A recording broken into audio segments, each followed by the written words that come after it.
కాలే 2018లో ఈ seat CPI ఇవ్వకపోతే ఆయన అప్పుడే మాజీ ఎమ్మెల్యే.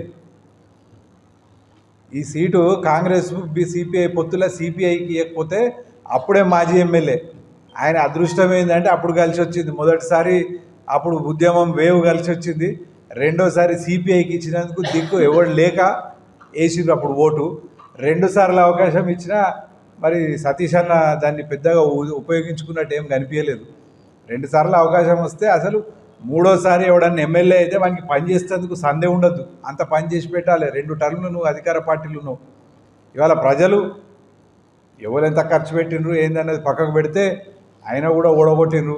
ఇవాళ భారతీయ జనతా పార్టీ ఉన్న కాంగ్రెస్ ఒకటేదన్నది ఇంతకన్నా హాస్యాస్పదం ఏమన్నా ఉన్నదా? ఆయన పాపం ఇంకా దెబ్బల కొలికలు కోలుకోలేదు. ఆయన కోలుకున్నాక అర్థమవుతుంది ఆయన ఏం మాట్లాడిండో. బీజేపీకి కాంగ్రెస్తో పొత్తు పెట్టుకునేంత దరిద్రమైన పరిస్థితి రాలేదు. అది కారణాలు ఏమైనా ఒక వాతావరణం క్రియేట్ అయింది స్టేట్లో. ఆ స్టేట్లో భాగంగానే ఇవాళ పొన్నం ప్రభాకర్ అనే వ్యక్తికి ఈ ప్రాంతంతో ఎంతవరకు సంబంధాలు ఉన్నాయనేది అందరికీ తెలుసు. అయినా ప్రజలు ఓటేసి గెలిపించుకున్నారు. ఎందుకు? ఇవాళ బీఆర్ఎస్ ప్రభుత్వాన్ని దించుదామన్నది ఒక దృఢమైన నిర్ణయానికి ప్రజలు వచ్చిర్రు కాబట్టి వాళ్ళకు ఓటేసిండ్రు. కానీ ఇవాళ భారతీయ జనతా పార్టీ అనేది కాంగ్రెస్ పార్టీతో పొత్తు కానీ లేకపోతే చీకటి ఒప్పందం కానీ ఇంకా అమ్ముడు పోయేది అని నేను కూడా విన్నా. ఏదో అమ్ముడు పోయిండి అని చెప్పి అది ఇది అని అన్నాడు. మరి ఇక వీళ్ళు ఆయన అసొంటోడు కూడా ఇట్లాంటి మాటలు మాట్లాడితే ఓడిపోయినంత దాంట్లో కొంచెం ఇంకా అది జీర్ణించుకోలేకపోతున్నట్టున్నాడు.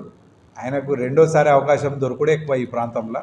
ఇక మూడోసారి అయితే కల అది ఆయన దాన్ని మార్చుకొని ఆయన ధోరణి మార్చుకోవాలి. కానీ ఉట్టిగానే ఇప్పుడు ఆ మాటకు వస్తే ఓ స్పీచ్లు విన్నా.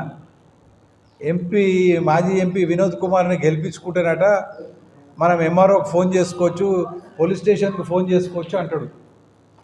ఈయన 2 సార్లు ఎమ్మెల్యే చేసిన ఆయనే ఈయనకి ఎంఆర్ఓకు ఎమ్మెల్యేకి ఫోన్ అది మన పోలీస్ స్టేషన్కి ఫోన్ చేయడానికి ఈయనకు వినోద్ కుమార్ కావాలన్నట. ఇక ఈయన కెపాసిటీ ఏందనేది మీరు అర్థం చేసుకోరు. ఇక ఎంఆర్ఓ ఆఫీస్కు పోలీస్ స్టేషన్కి ఫోన్ చేయడానికి ఎంపీ వినోద్ కుమార్ కావాలనే.